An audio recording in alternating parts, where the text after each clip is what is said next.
Marcos entonces, capítulo 1, versículos 40 al 45.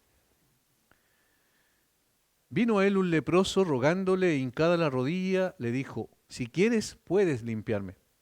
Y Jesús, teniendo misericordia de él, extendió la mano y le tocó y le dijo, quiero, sé limpio. Y así que hubo él hablado, al instante la lepra se fue de aquel y quedó limpio. Entonces le encargó rigurosamente y le despidió luego. Y le dijo, mira, no digas a nadie nada, sino ve, muéstrate al sacerdote y ofrece por tu purificación lo que Moisés mandó para testimonio a ellos. Pero oído él, comenzó a publicarlo mucho y a divulgar el hecho de manera que ya Jesús no podía entrar abiertamente en la ciudad, sino que se quedaba fuera en los lugares desiertos y venían a él de todas partes. Este es uno de los milagros que el Señor hizo más extraordinario desde el punto de vista de que no solo tiene que ver con una sanidad física, sino que es ilustrativo de una condición espiritual de cada ser humano que ha pisado la tierra. Es uno de los milagros, de los dos milagros que aparecen respecto a la sanidad de un leproso. El otro es la sanidad de 10 leprosos que menciona solamente el evangelista Lucas. En este caso, este particularmente está en los tres evangelios sinópticos, es decir, Mateo, Marcos y Lucas. Las sanidades que Jesús realizó no están todas registradas en los evangelios. De hecho, Juan da a entender en su evangelio que sería imposible registrar todas las cosas que hizo Jesús. Hay también otras muchas cosas que hizo Jesús, las cuales si se escribieran una por una, pienso que ni aún en el mundo cabrían los libros que se habrían de escribir. Juan capítulo 21, versículo 25. Así de extensa fue el ministerio de sanidad del Señor Jesucristo en su tiempo. Cuando Él llegó, nunca antes se había visto de una forma tan expresiva esa expresión, valga la redundancia, de sanidad en personas que requerían de esa situación porque estaban enfermos o porque tenían enfermedades en la mayor parte de los casos incurables o simplemente que todavía no tenían la capacidad, la medicina, la ciencia para poder curar ese tipo de enfermedades. Por lo tanto, lo que está diciendo Juan aquí es un hecho. Está dando a entender de que el Señor Jesucristo hizo muchas otras cosas. De hecho, digamos un poquito más atrás, en el capítulo 20, versículo 30 de Juan, dice, hizo Jesús muchas otras señales en presencia de sus discípulos, las cuales no están escritas en este libro. Y ahí, al llamar señales, está hablando de los milagros precisamente que el Señor realizó. Y se entiende que muchas de ellas tampoco son registradas en su totalidad en los otros evangelios. Por lo tanto, el ministerio de sanidad fue uno de los que el Señor Jesucristo manifestó durante esos 3 años y fracción que estuvo aquí en la tierra. Se acercaba el Señor y venía a buscar y salvar lo que se había perdido, pero al mismo tiempo manifestar el hecho de que tenía poder y autoridad para deshacer las obras del diablo, tal como dice el mismo Juan en su primera carta. Por lo tanto, eso es una de las apreciaciones generales que podemos hacer respecto a las sanidades que el Señor Jesucristo hizo. Ahora, si hablamos de las sanidades a leprosos, son mucho menos los registros todavía, lo cual no significa que no sanó a otros, otra vez, porque están registrados unos pocos nada más, un resumen quizás, o los evangelistas escogieron algunos milagros para poder mostrar lo que el Señor hizo. De los muchos que hizo, solamente algunos, y en relación a los leprosos es donde menos aparecen registrados. El de nuestro texto hoy es uno, y el otro, el de los 10 leprosos, como dije, de Lucas 17, 12 al 19.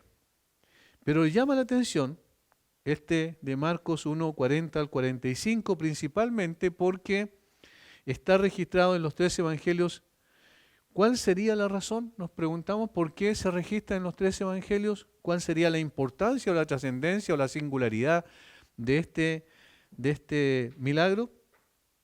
Puede ser que a partir de esta sanidad la popularidad de Jesús se disparó hasta el punto que ya no podía entrar abiertamente en la ciudad, sino que se quedaba en lugares desiertos. Así dice el versículo 45. Es decir, este milagro trajo como consecuencia el hecho de que digamos, la fama de Jesús, la popularidad de Jesús se disparó. La gente lo buscaba desesperadamente por todos lados y finalmente el Señor Jesucristo tuvo que, en un sentido, esconderse porque ya no podía atender a tanta cantidad de gente y no quería desviar su atención porque el ministerio de Jesús principalmente no era el de sanidades, sino el de venir a salvar al hombre. De tal forma que la predicación, como dice en los versículos anteriores, del párrafo anterior que estudiamos, allí la predicación era una de las cosas esenciales, versículo 38, que el Señor venía a hacer. Él les dijo, vamos a otros lugares o vamos a los lugares vecinos para que predique también allí, porque para esto he venido. ¿Ven? Como ese ministerio era fundamental, era más importante que el otro, que tenía obviamente una expectativa importante en la vista de la gente, porque evidentemente un ministerio de sanidades como el que el Señor hizo, atraía la atención de todas las personas. Pero pocas de esas personas tenían la comprensión de que necesitaban la redención, la salvación de sus almas. Y eso venía a través de como dijo Pablo después a los Corintios, la locura de la predicación. Ahora, esa es una de las razones porque aquí se produce un quiebre en un sentido y ya el Señor Jesucristo no podía entrar abiertamente en las ciudades de Galilea, a eso está refiriendo el contexto, y entonces se retiraba a lugares solitarios muchas veces para que pudiese seguir con su ministerio principal. Y la segunda razón, por qué se repite quizás en los tres evangelios, Mateo, Marcos y Lucas, es que es una analogía, una comparación, una ilustración muy propicia para mostrar la restauración espiritual de los pecadores cuando estos creen en Jesucristo. De ahí que esta enfermedad que este hombre padecía físicamente es aplicativa de la condición espiritual de la persona que nace en esta tierra. Y la única solución, eso es lo que muestra el texto, es Cristo. De tal forma que entonces estas dos son las razones, porque aquí se dispara la popularidad del Señor llegando a ser un estorbo en un sentido para su ministerio, lo cual no significa que cambió o puso algún obstáculo insalvable en el ministerio, pero sí que el Señor tuvo que cambiar de alguna forma la estrategia al retirarse. Y la segunda es que es una analogía, una ilustración, da luz a lo que significa la otra lepra, la lepra espiritual. Esta es entonces la razón por la cual titulamos en este estudio la sanidad de un hombre corrompido, y utilizamos en vez de leproso corrompido, porque vamos a explicar enseguida lo que significaba verdaderamente esa enfermedad. En el día de hoy está prácticamente desaparecida. Hay algunos lugares donde todavía existe, pero está prácticamente desaparecida en la tierra, de tal forma que no tenemos nosotros visiblemente, ninguno de nosotros hemos visto a un leproso, me imagino, ¿verdad? De tal manera que es necesario revisar entonces, ir atrás en la historia, contextualizar cuál era la enfermedad y qué grado de corrupción era el que tenía una persona leprosa. Vamos a verlo en tres partes. La necesidad primero de un hombre corrompido, segundo la purificación de un hombre corrompido y tercero las consecuencias de la sanidad de un hombre corrompido. Estas son las tres partes en las cuales vamos a hacer el estudio y evidentemente nos ayuda, nos guía. Sabemos que estos bosquejos son simplemente una ayuda para que podamos entender mejor y estudiar más profundamente el texto. Primero entonces, la necesidad de un hombre corrompido, versículo 40. Vino a él un leproso rogándole, hincada la rodilla, le dijo, si quieres, puedes limpiarme. Vino a él un leproso, eso es lo primero que dice. Por eso es necesario detenernos aquí para poder entender qué es lo que significaba la lepra y cómo entonces es descriptiva también de lo que significa la condición espiritual del corazón humano. Lucas añade que este hombre estaba lleno de lepra. Y recuerden que Lucas era médico, de tal manera que tenía una apreciación más correcta, más específica, más técnica, más profesional de lo que era la visión que tiene respecto de la lepra. Dice que estaba lleno de lepra, es decir, estaba con su cuerpo bastante deteriorado y era evidente que ésta tenía una corrupción física notoria. En el Nuevo Testamento, ninguna enfermedad se considera con más terror y compasión que la lepra. Cuando Jesús envió a los 12, les ordenó: sanad a los enfermos, limpiad a los leprosos. Mateo 18:8. El hecho de que el Señor Jesucristo haya dicho eso y haya enviado a estas personas, a los 12, a sanar a los enfermos y limpiar a los leprosos, está hablando de que la lepra era algo que era común en ese tiempo. No era una enfermedad que de pronto aparecía, sino que era algo bastante común en el contexto en el cual el Señor Jesucristo estaba haciendo su ministerio. Ahora, en este sentido, entonces debemos entender cuál era la condición de un leproso y cómo eso realmente tenía implicaciones también en términos no solo físicos de su salud, sino también sociales, es decir, de que eran expulsados fuera de las ciudades, no podían vivir en las ciudades y también tenían una implicación terrible en lo familiar porque no podían estar con su familia, tenían que ser apartados, vivir fuera del campamento y además no podían tampoco acercarse digamos, a realizar los rituales normales de la religión de su tiempo. Alguien describe uno de los tipos de lepra que existía en ese entonces, al menos eran 3, pero este es uno de los tipos de lepra que existían en ese tiempo. Se llamaba la lepra nodular o tuberculosa. Ese era el nombre que se le daba a este tipo de lepra. Comienza, dice este escritor, con un letargo inexplicable y dolores articulares. Luego aparecen en el cuerpo, especialmente en la espalda, manchas simétricas descoloridas. En ellas se forman pequeños nódulos, al principio rosados, que luego se tornan marrones. La piel se engrosa. Los nódulos se concentran especialmente en los pliegues de las mejillas, la nariz, los labios y la frente. La apariencia del rostro cambia por completo hasta que el hombre pierde su apariencia humana y parece, como decían los antiguos, como un rostro de un león. Los nódulos se hacen cada vez más grandes, se ulceran y de ellos sale una secreción fétida. Las cejas se caen, los ojos se vuelven fijos, la voz se vuelve ronca y la respiración es sibilante debido a la ulceración de las cuerdas vocales. Las manos y los pies también se ulceran.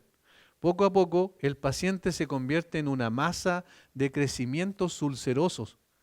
La duración media de la enfermedad era de 9 años y terminaba en deterioro mental, finalmente el coma y la muerte. El paciente se volvía absolutamente repulsivo, tanto para sí mismo como para los demás. Ustedes notan lo que implica eso. Nosotros nunca hemos visto, al menos yo nunca he visto una persona en esa condición. Esto era algo terrible. Destruía por completo a la persona. La lepra era una de las enfermedades más horribles en los tiempos de Jesús, porque no solo tenía que ver con lo físico, que ya era un desastre, es decir, ninguna persona se quería acercar a él solamente por lo repulsivo que era esa persona. Él mismo no quería esconder su rostro y por eso normalmente se colocaban vendas en el labio inferior, o sea, hasta el labio inferior se colocaban las vendas para que la gente no los viera, porque se empezaban a caer literalmente la nariz, las orejas, y se desfiguraba por completo. De tal manera que ya en lo físico era algo terrible. Una persona así no puede dormir probablemente en las noches. Y no podía sentarse en algún lugar porque también era complejo, porque la lepra lo corrompía totalmente. Por eso hablamos de corrupción completa en términos físicos. Pero no solo tenía que ver con su deterioro físico que descomponía el cuerpo de quien la padecía, sino tenía implicancias, como dije, familiares, sociales y religiosas terribles. Apenas podemos concebir lo que significaba ser leproso, quiero decir, para un hombre que durante años había estado encerrado con su yo repugnante, o con compañeros de sufrimientos aún más repugnantes que él, porque los leprosos con los leprosos se podían juntar, pero un leproso con una persona sana no podía, estaba penado incluso por la ley del Antiguo Testamento. Un hombre que no podía comer con seres humanos a menos que la misma mancha repugnante estuviera en aquel con el que estuviera comiendo. No podía aparecer en la calle salvo para hacer sonar una campana con el fin de advertir del peligro que traía su presencia. ¿Quién? Si le dio una palmada en la cabeza a un perro, por ejemplo, en la calle, el perro tenía que ser sacrificado para que no tocara a otra persona y no la infectara. Instantáneamente ese roce contaminaba. Quien si veía a su madre o a su hijo o a su esposa acercarse debía gritar: inmundo, inmundo, mantente lejos, tenía que gritar. Es terrible, ¿se dan cuenta? Pierde toda la humanidad como tal, es decir, es una persona que era repugnante en todos los sentidos, social, familiar, religiosamente también. Físicamente un leproso era un hombre cuyo cuerpo se corrompía groseramente, pústulas blancas, dice un escritor también, heridas supurantes, aspecto físico repugnante, insomnio y desesperanza total para ser curado alguna vez. No había cura en ese tiempo para esta enfermedad. Estaba, en otras palabras, muerto en vida. Socialmente separado de su familia, apartado de su mujer y sin poder tomar en brazos a sus hijos, disfrutar de su crecimiento. Todo esto estaba considerado dentro de lo que significaba la repulsión social a esta enfermedad. Apartado de la sociedad, viviendo fuera de las ciudades, compartiendo solo con aquellos que tenían la misma enfermedad. Religiosamente, desde el punto de vista de la religión, estaba incapacitado para participar de los ritos y ceremonias, de ofrecer sacrificios, de entrar a una sinagoga, escuchar la exposición de la palabra. Se consideraba inmundo ritualmente y nadie lo podía tocar, ni él podía tocar a nadie. De hecho, si entraba a una casa normal en una ciudad y tocaba las paredes, ya era símbolo de que había contaminado también aquel lugar. De tal forma que en el Antiguo Testamento estaba claramente descrito lo que tenía que hacer esa persona y cómo tenía que vivir fuera del campamento. Hay un ejemplo, cuando Miriam o María, la hermana de Moisés, y con Aarón se quejan contra Moisés, recuerden, y el Señor hace que María quede leprosa. Y entonces tiene que ser apartada del campamento, al menos, no me recuerdo si fue una semana la que dice allí que estuvo afuera y el pueblo no pudo moverse un centímetro hasta que María volvió y el Señor le quitó la lepra porque era un castigo, una disciplina circunstancial. Pero esa era la condición de una persona así. En síntesis, un leproso era un hombre privado de su salud, de su familia, de la sociedad y de la religión. ¿Hoy día existe una enfermedad que tenga que ver con eso? Físicamente, ni social, ni religiosamente, no existe eso. Pero en ese tiempo sí era así. Este hombre entonces estaba muerto en vida, no tenía ninguna esperanza de sanidad. Y aquí donde viene la analogía. Evidentemente eso es lo que la Biblia muestra que el ser humano es. Es un leproso espiritual. Desde el punto de vista físico no aparece nada corrompido en él, pero desde el punto de vista moral y espiritual, esa persona está completamente corrompida. Así como la lepra corrompe al ser humano en todo sentido físicamente, así también la lepra espiritual, que es el pecado, lo corrompe desde el momento mismo de la concepción. Eso es lo que dice la Biblia. El ser humano está muerto en vida porque el pecado se apodera de él desde el momento de la concepción. David dijo: he aquí en maldad he sido formado y en pecado me concibió mi madre. Maldad, pecado, son sinónimos. Es un paralelismo sinónimo, como ustedes saben, hemos visto mucho eso en las reflexiones de los Salmos. De tal forma que lo que está diciendo David es que el hombre nace en esa condición, nace como un leproso espiritual. Ahora, el hombre no es consciente, a diferencia del leproso físico que sí era consciente de la repulsión de su condición física, el hombre espiritualmente leproso no es consciente de aquello, porque el mismo pecado que lo subyuga y lo somete es el mismo pecado que cierra sus ojos a la realidad. Nacimos bajo la tiranía del reino de las tinieblas. Eso es lo que el apóstol Pablo da a entender cuando escribe a los colosenses. Lo que significa que la lepra espiritual, que es el pecado, ha infectado todas nuestras facultades, todas nuestras facultades. No hay nada que quedó exento.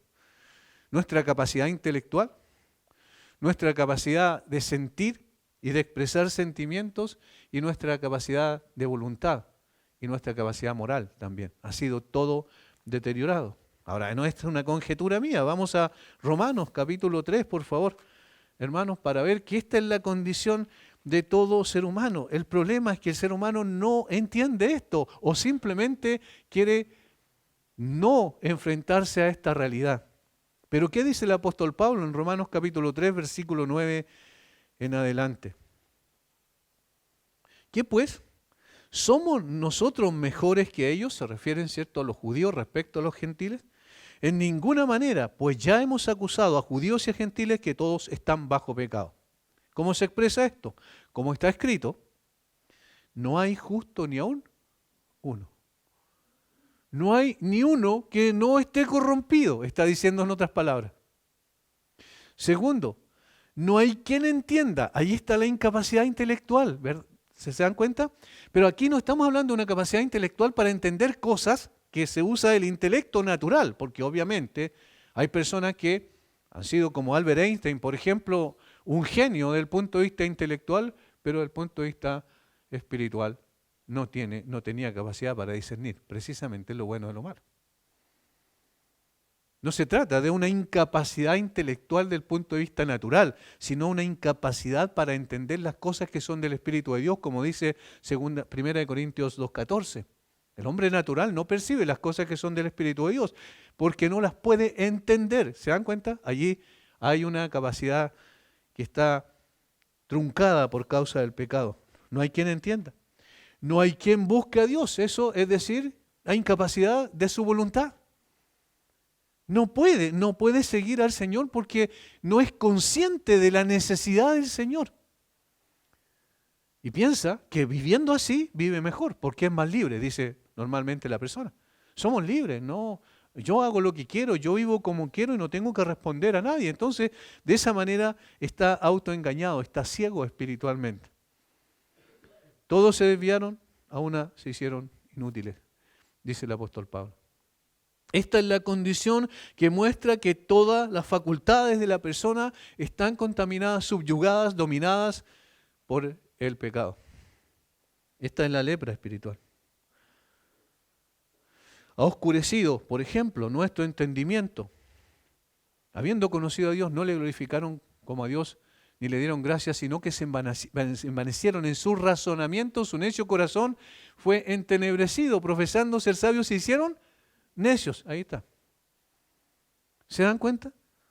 Ha infectado nuestro entendimiento, destruyendo nuestra capacidad de discernir lo bueno y lo malo. Ha infectado nuestros sentimientos y emociones.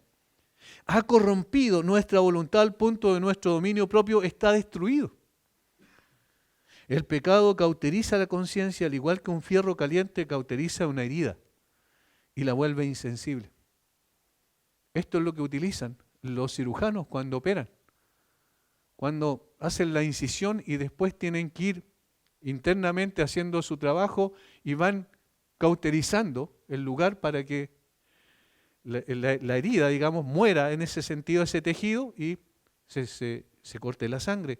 Hay una evidencia notable en esa parte de nuestro ser, la conciencia. ¿Qué es lo que es la conciencia? Lo que nos dice, nos acusa o nos defienden, como dice el apóstol Pablo, nuestros razonamientos, en el sentido de decir, hice algo malo o hice algo bueno. Por ejemplo, cuando los niños hacen algo malo, inmediatamente ellos hasta en su rostro se nota que están acusados interiormente. Antes de que alguien le diga, mira, hiciste algo malo, el niño se acusa solo, porque es parte de la conciencia que tenemos nosotros en nuestra mente. Capítulo 2 de Romanos también lo dice claramente pero esta parte igualmente ha sido cauterizada. Y entonces se vuelve insensible. Y todo esto mientras la persona no es consciente de que es un esclavo espiritual y que está dominado por el pecado, pero la lepra tiene esa característica, corrompe todo el ser de la persona, no queda nada sano. Así era la lepra física, pero en este caso espiritual. Y entonces esto muestra la gran necesidad del hombre. Esta es la necesidad de todos los hombres, ninguno está exento de esta terrible enfermedad que no solo desfigura la imagen de Dios en nosotros, sino que también nos impide disfrutar de la comunión con el Creador y de la satisfacción de ser miembro de la familia de Dios y de ser conciudadano de los santos. Todo esto también lo impide. Así como no podía vivir el leproso con la familia, el ser humano no puede ser hijo de Dios y pertenecer a la familia de Dios, como el apóstol Pablo va a decir a los Efesios, si es que no llega al conocimiento de Cristo. Es decir, la persona está marginada de Dios, está marginada de la comunión con Dios, está marginada de la comunión con otros que profesan esa fe y vive en esta tierra, como dijo el apóstol Pablo a los Efesios, sin Cristo, sin Dios y sin esperanza en el mundo. Terrible cuadro, ¿verdad? Decimos, es una exageración. ¿Cómo puede ser así? Bueno, la Biblia lo plantea así. Y saben, lo más extraordinario es que cuando uno llega al conocimiento de Cristo, y ustedes van a corroborar esto conmigo, allí se da cuenta de cuál era su estado anterior. Es decir, antes no se da cuenta, antes piensa que está todo bien. Pero cuando llega a Cristo y mira hacia atrás y dice, yo viví de esa manera. Y allí uno se da cuenta de que ya ha salido, como dice el apóstol Pablo, del reino de las tinieblas o la potestad de las tinieblas y ha sido trasladado al reino de su amado Hijo. Pero es por la intervención del Señor que esto puede ser posible. Ahora, aquí hay una esperanza. Noten cómo se percibe la esperanza. Él reconoce su necesidad y entonces dice algo muy interesante, o hace algo interesante y dice algo interesante también. Vamos entonces a nuestro texto, capítulo 1, versículo 40. Vino a él un leproso rogándole e hincada la rodilla le dijo, si quieres puedes limpiarme. Este hombre apuntó bien, correctamente a la única persona que podía sacarlo de esa condición. En este hombre es evidente que se ha despertado una fe incipiente, es decir, una fe que recién está naciendo, que nosotros vemos en el resto de la Escritura, que es dada por Dios también. La inquietud en el corazón de este hombre lo llevó al Señor Jesucristo y lo lleva a buscar desesperadamente al Señor. En un acto valiente corre hacia el Señor, que es su única esperanza. ¿Por qué decimos valiente? Porque tenía prohibido acercarse a las personas sanas. Pero él va al Señor. Va al Señor con la actitud correcta. Eleva un clamor, un ruego, una oración a Jesús llena de sentido y significado. Miren, lo que dice este hombre es una oración extraordinaria. Dice, rogándole, e hincada la rodilla le dijo, si quieres puedes limpiarme. Esta es una oración maravillosa, porque es una persona que reconoce su condición, su tremenda necesidad. ¿Qué oración más expresiva de un hombre necesitado? ¿Qué sentimientos pasarían por su cabeza? ¿Qué esperanzas se expresaron con estas palabras? Primero, este hombre expresó ser consciente de su condición y gran necesidad. Soy un leproso, estoy completamente corrompido, estoy destruyéndome, mi cuerpo me está destruyendo, se está comiendo a sí mismo, en otras palabras. No tengo ninguna esperanza, no tengo ninguna capacidad de salir de aquí, no tengo ninguna posibilidad de acudir a un médico porque ningún médico puede restaurar este problema. Pero he oído de Jesús, se implica obviamente, he oído de Jesús. He oído que Él sanó a la suegra de Pedro, he oído que Él liberó a un endemoniado, he oído otras cosas de Él. Voy a ir a Él. Voy a ir a Él. Esa es la primera evidencia de que una fe incipiente se está despertando en su corazón. Fue una necesidad que llenó la vida de este hombre que estaba en absoluta miseria en todos los aspectos, como hemos dicho, física, social, espiritual y digamos, y familiarmente. Era una necesidad que ningún remedio humano podía aliviar. Fue una necesidad que lo puso en contacto inmediato con Cristo. Él fue atraído por Cristo por esa necesidad tremenda que se despertó en su corazón. Notan una cosa, si una persona no es consciente de su necesidad, nunca va a ir a Cristo. Nunca. Porque, ¿para qué? Va a decir, ¿para qué voy a ir a Cristo si no tengo necesidad?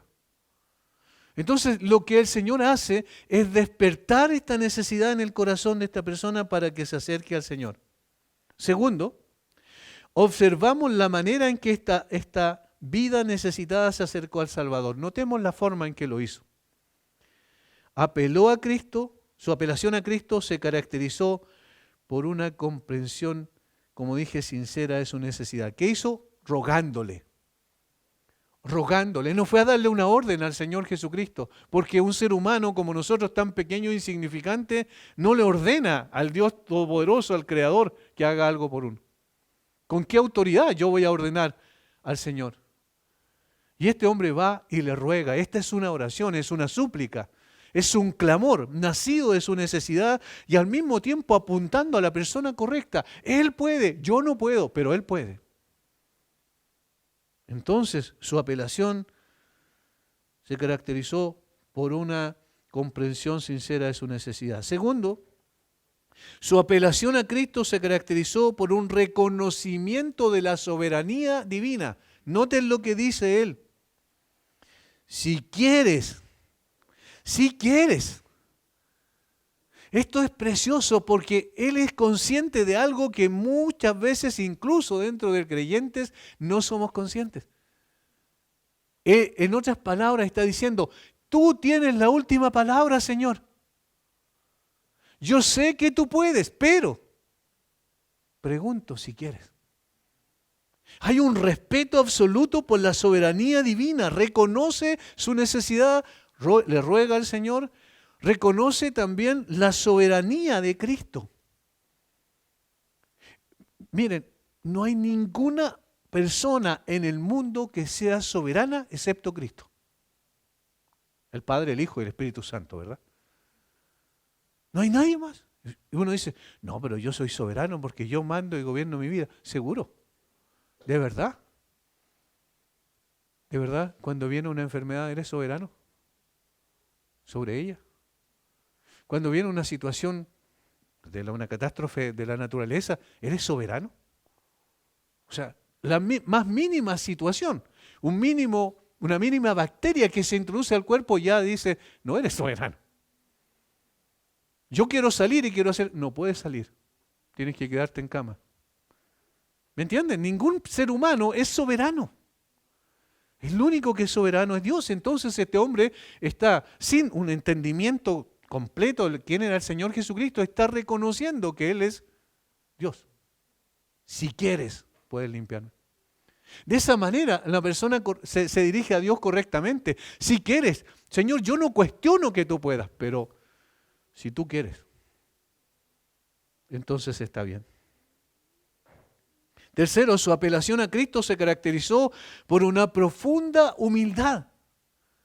Dice, e hincada la rodilla. Y esa es una expresión de adoración, de respeto especial, de honor a la persona ante la cual se arrodilla. Hincada la rodilla. Es una profunda humildad la que expresa este hombre. Y cuarto, su apelación a Cristo se caracterizó por una fe sencilla. Puedes limpiarme. ¿Se da cuenta que él no dijo si puedes, sino dijo si quieres? Soberanía. Y luego dijo, puedes limpiarme. O sea, yo sé que tú puedes. No cuestionó su poder y su autoridad. Bajo ninguna circunstancia él aceptó eso. Por eso es que hablamos de una fe genuina. Es verdad que este hombre manifestó una fe incipiente, claro, pero era una fe verdadera. No dudó que Jesús podía limpiarlo, no dudó que tenía el poder para hacerlo, no dudó que él tenía la autoridad para decidir si lo limpiaba o no.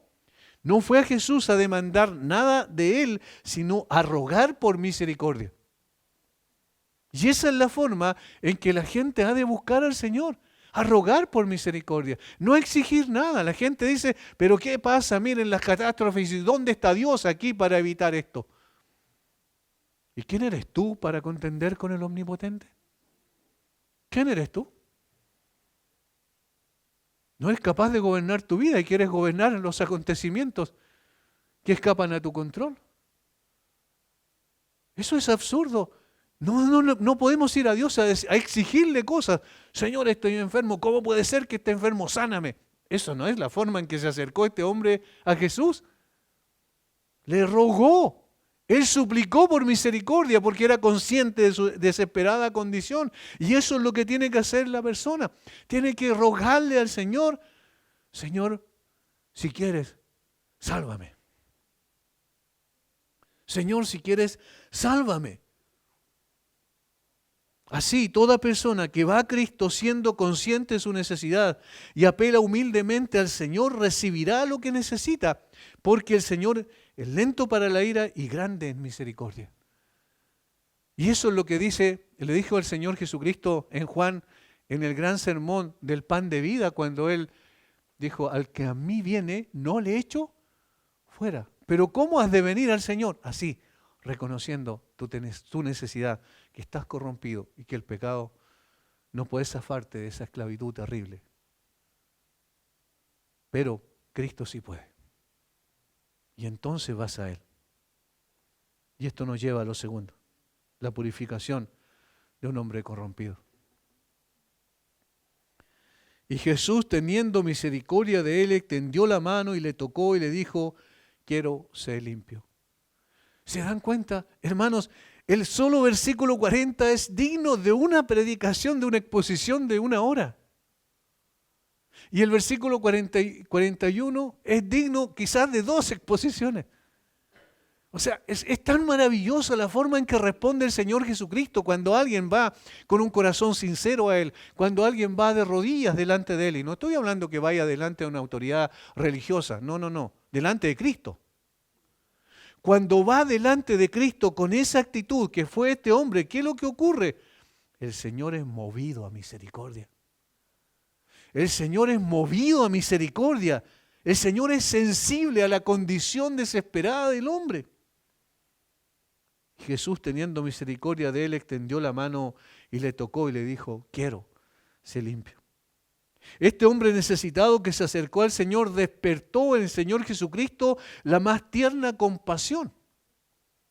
Cualquiera que sea el aspecto más divino y más sagrado que pueda haber en estos incidentes, lo primero, y en algunos sentidos lo más precioso de ellos, es que son la expresión natural de una ternura y compasión verdaderamente humana, porque el Señor tomó nuestra naturaleza humana completa, sin pecado. Pero es una expresión de un amor extraordinario, porque la palabra siempre tiene que ver con que interiormente las entrañas literalmente se agitan dentro de la persona cuando se expresa esta compasión. Es el amor de Cristo mismo, es espontáneo el amor de Cristo. Sin pensar en nada más que el sufrimiento que ve, lo que brota de lo profundo de su corazón y lo lleva a extender su mano hacia los mendigos y leprosos marginados. El Señor Jesucristo es extraordinariamente compasivo y misericordioso.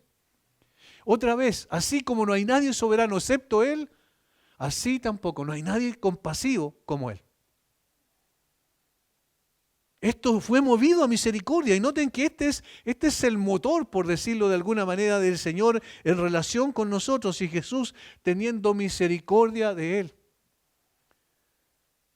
Hermanos, aquí está la esencia de lo que significa el corazón de nuestro Redentor. Es tan maravilloso conocer a nuestro Señor. Es tan maravilloso haber llegado a los pies de Cristo, siendo quienes éramos nosotros, y que siga siendo nuestro Señor y guía, y que nos dirige en nuestra vida y nos consuela y nos levanta, a pesar de nuestra rebelión. Porque lamentablemente no nos transformamos de un día a otro en forma automática en personas obedientes y sumisos, sino que es un proceso que dura toda la vida. El Señor ve a este hombre y se compadece profundamente de él.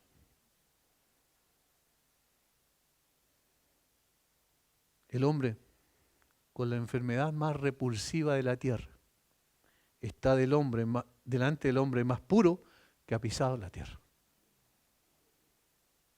El hombre con la enfermedad más repulsiva de la tierra está frente al hombre más puro que ha pisado la tierra.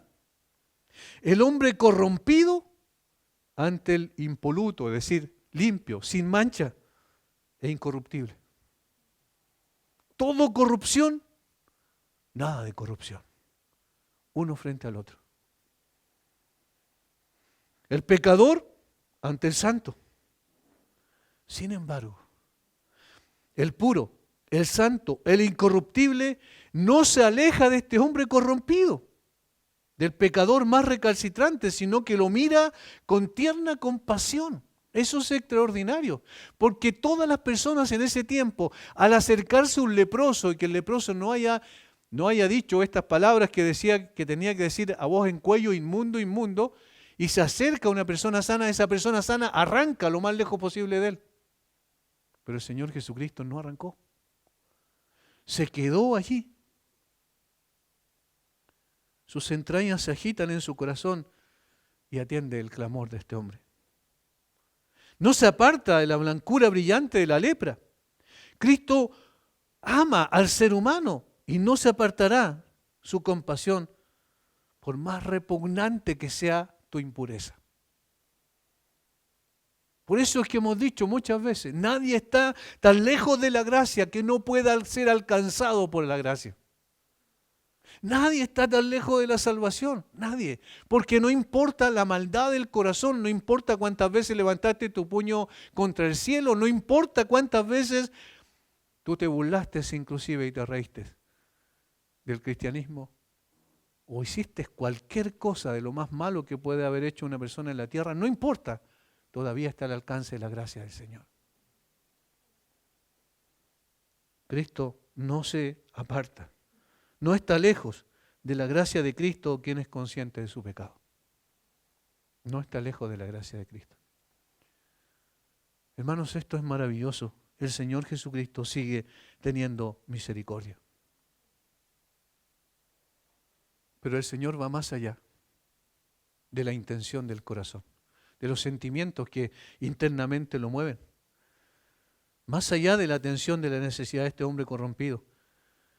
Dice, extendió la mano y le tocó. Extendiendo la mano y le tocó. Podríamos otra vez predicar un sermón solo de esta frase. Le tocó. El toque de Cristo podría titularse. Cuánta condescendencia, cuánto amor en acción, cuánta bondad, cuánta misericordia hay en esta acción. Considera el toque de Cristo como una sombra y símbolo del corazón mismo de su obra. El toque de Cristo fue el toque del sumo sacerdote, porque ese es el lugar que vino a ocupar. Pone su mano sobre la corrupción y de pronto ya no hay corrupción. De pronto ya no hay contaminación. De pronto no hay destrucción de ese cuerpo que estaba haciéndose pedazo delante de sus ojos. Ya no existe eso. Todo eso que era corrupto ahora se convierte en pureza. Por eso hablamos de purificación. Esta fue su obra en el dominio del mundo de los marginados. Su simpatía lo llevó a su identificación de sí mismo con nosotros en nuestra miseria. Hermanos, ¿a dónde vino el Señor? ¿A un mundo extraordinario de pureza, de santidad, de perfección? No, vino a un mundo completamente corrompido. Tal como era el mundo antediluviano, ¿recuerdan? El mundo dice que estaba corrompido, la tierra estaba corrompida por causa del pecado del hombre. Eso dice literalmente el texto en Génesis 6. El Señor vino a un mundo así, a un mundo corrompido. Vino a un mundo donde, a un lugar en particular de la tierra, donde había una religión absolutamente inservible porque la habían destruido con el paso del tiempo. Una religión formalista, de ceremonias, de rituales religiosos, externa, sin vida, una religión que no podía acercar al hombre a Dios, que al contrario lo alejaba. Eso le dijo el Señor Jesucristo en Mateo 23 a los fariseos. Ustedes buscan por cielo, mar y tierra para ser un prosélito y lo hacen dos veces hijo del infierno. Era una religión totalmente muerta. Y a ese mundo vino el Señor, a un sistema de vida totalmente muerto y corrompido. Pero ¿saben algo extraordinario? Es que Él no se contaminó con esa basura que había en este mundo. No se contaminó. Así como tampoco se contaminó de lepra al extender su mano y tocar a este hombre. Él no tenía por qué tocarlo. Bastaba que dijera, sé limpio, y listo, se acabó. Pero Él lo toca. Él lo toca para decir, mira, cuán condescendiente soy con el hombre. No soy indiferente a lo que está pasando con el hombre. Ese toque compasivo de toda la vida se manifiesta de una vez por todas en su encarnación y muerte. No estimó el ser igual a Dios como cosa que aferrarse, sino que estando en la condición, estando en la condición de Dios, ¿cierto? La forma de Dios, se despojó a sí mismo tomando forma de siervo o de esclavo. Vino a esta tierra llena de maldad. Se encarnó, tomó nuestra naturaleza y murió en nuestro lugar. Ese es el toque de Cristo. El toque de Cristo lo vemos de una manera extraordinaria en la cruz, hermanos. Allí es evidente que Él está representándonos. Allí es evidente que Él está llevando nuestra maldad para que nosotros pudiésemos gozar de su bondad. Así como toca al leproso y no está contaminado, al enfermo de fiebre y no recibe contagio, al muerto y no atrae el frío de la mortalidad en su mano cálida, así se hace como sus hermanos en todas las cosas, pero sin pecado. Al ser hallado en semejanza de carne de pecado, no conoce el pecado, sino que viste su virilidad santa, pura, y habita sin culpa e inocente entre los hombres. El Hijo de Dios sin reprensión, el Hijo de Dios identificándose con su criatura rebelde y llena de maldad, pero sin que esa maldad pueda contaminarlo a Él, sino que con su santidad nos limpia de nuestra maldad. Es precioso lo que el Señor hizo ahí. Alguien puede decir, Él se contaminó y según la ley ritualmente estaría contaminado. No. ¿Saben por qué no? Porque cuando Él lo tocó, se fue las lepras. Y ya estaba tocando a un hombre que Él mismo purificó. Este hombre, este leproso, ni siquiera era consciente de la mano que lo tocó, no sabía que era la mano del Dios Todopoderoso, el Santo de los Santos, quien posó su mano sobre un hombre corrompido. No solo físicamente, sino esencialmente en su alma misma. Era la mano santa puesto sobre un hombre pecador, era la mano misericordiosa de un Dios compasivo que no se olvida de que somos polvo y que sin embargo se humilló a sí mismo para venir a dar su vida por estos miserables criaturas que no merecíamos nada bueno. Por estos hombres corrompidos totalmente por el pecado, vino y puso su mano sobre nosotros y un toque de su mano es suficiente para limpiarnos de toda nuestra inmundicia. Un solo toque de su mano. Entonces Jesús expresa su voluntad. Quiero ser limpio. Quiero ser limpio. Determino limpiarte. Fue la voluntad de Jesús que fuera limpiado. E inmediatamente fue sanado porque inmediatamente se curó la enfermedad de su piel. Así que él hubo hablado, al instante la lepra se fue de aquel y quedó limpio.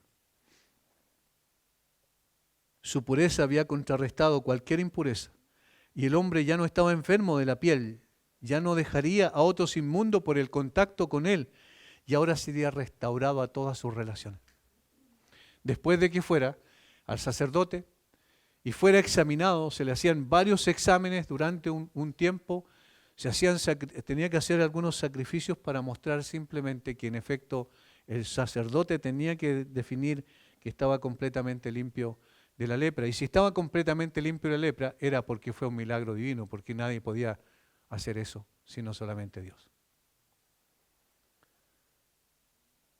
Y por eso el Señor lo mandó a este hombre, versículo 44, y le dijo, mira, no digas a nadie nada, sino ve, muéstrate al sacerdote y ofrece por tu purificación lo que Moisés mandó para testimonio a ellos.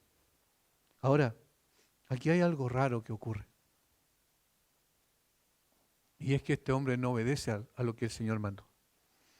Miren lo que dice el versículo 43. Entonces le encargó rigurosamente. El Señor no le dijo, mira, si quieres vas al sacerdote y si quieres propaga por todos lados que yo te sané. No, le encargó rigurosamente, no le digas a nadie nada respecto a lo que yo hice contigo. Pero este hombre desobedeció al mandato del Señor Jesucristo. Y esto nos lleva a las consecuencias de la purificación del hombre corrompido, que es lo tercero, versículos 43 al 45. La prohibición que Jesús hizo al hombre sanado de lepra es tajante, no digas a nadie nada.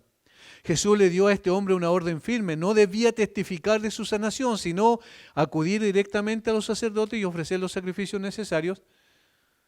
Sabemos por Levítico 14, 1 al 32, que la purificación de un leproso requería un ritual bastante amplio en tiempo inclusive y que tenía que repetirse para que finalmente pudiese ser constatado que estaba libre de la lepra.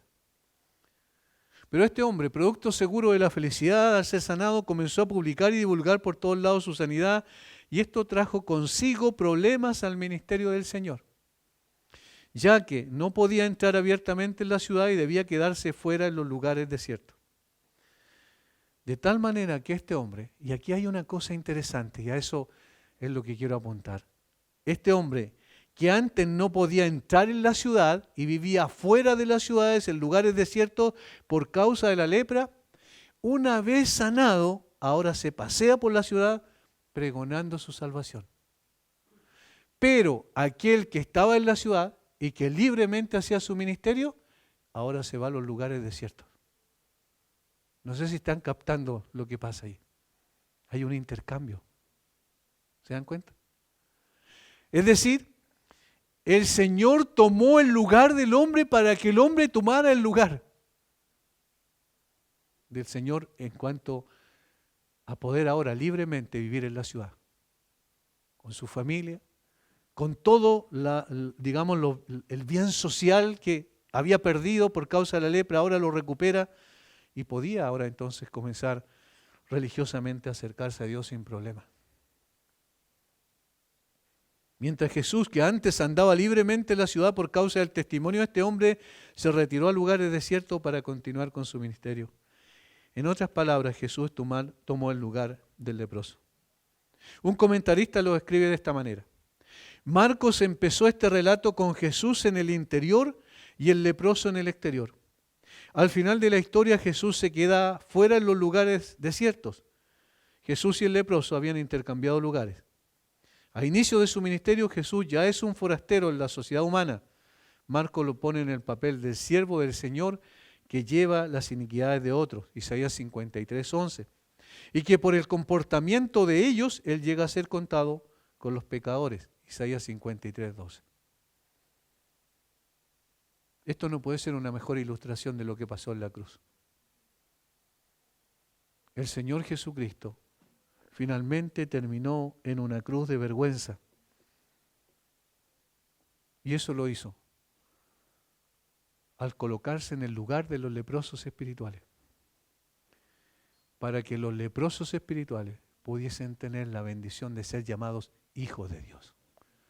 ¿Recuerdan que no podía vivir con familia el leproso? Ahora tiene una familia y tiene un Padre glorioso, hijo de Dios. Tiene un título honorífico que lo acompañará por toda la eternidad. El Señor Jesucristo se puso en el lugar de los leprosos para que ese hombre leproso espiritual que fue purificado ahora tenga comunión con el Dios Santo.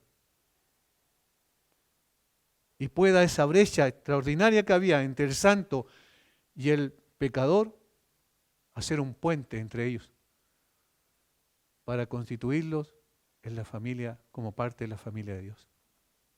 Ahora ese hombre puede tener también comunión con otros que están en su misma condición porque han sido limpiados por la sangre preciosa del Señor Jesucristo.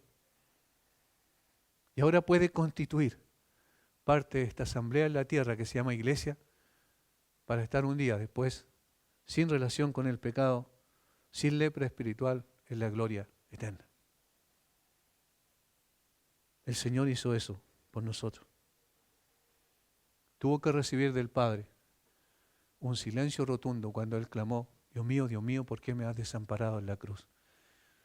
El Señor fue desamparado en la cruz para que Dios nos amparara a nosotros. ¿Se dan cuenta de la obra gloriosa de Cristo? De esta manera Cristo purificó al hombre corrompido y le dio amplia entrada en el reino de los cielos, porque no solo se entiende, lo sanó físicamente, sino también por la fe incipiente que Él mostró, lo sanó espiritualmente. Hermanos, eso es lo que hace el Señor. Eso es lo que hace con personas corrompidas como nosotros. Todos estábamos en esa condición. Todos. No hay nadie que se quede exento y que pueda decir, no, yo estoy excluido de eso. No. Qué pena da cuando la sociedad proclama, cuando una persona muere,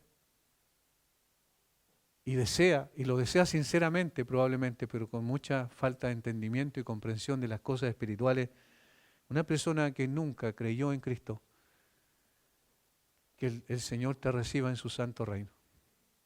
Es imposible. Es imposible, porque mientras no se limpie la lepra espiritual, nada inmundo entrará al reino de los cielos. Y esa lepra espiritual solo se limpia cuando la persona llega como este hombre, de rodillas a los pies de Cristo, y le dice, Señor, si quieres, puedes salvarme. Y cuando el Señor dice, sí quiero, sé salvo. Solo de esa manera es posible disfrutar en la gloria con el Señor más allá de esta tierra. Padre, te damos gracias una vez más por tu bendita palabra, por tu obra de misericordia. Porque eso es lo que vemos, compasión de tu parte. Un corazón que no es indiferente. No es indiferente a la necesidad profunda del corazón humano. Y te compadeces y te mueves en función de buscar y salvar lo que se había perdido. Todos estábamos perdidos. Señor, y todavía extiendes tu brazo de amor. Así como lo extendiste ampliamente en la cruz para abrazar a todo aquel que como este hombre leproso llega a tus pies en arrepentimiento genuino. Padre, haznos conscientes siempre de que necesitamos a Cristo. Los que ya tenemos una relación contigo por la fe, necesitamos a Cristo todos los días de nuestra vida. Y los que nunca, Señor, han ido a los pies de Cristo, llévales para que entiendan también que necesitan a Cristo para su salvación. Gracias por este tiempo. Bendice, Señor, a nuestros hermanos y a todas las personas presentes en el nombre de Jesús.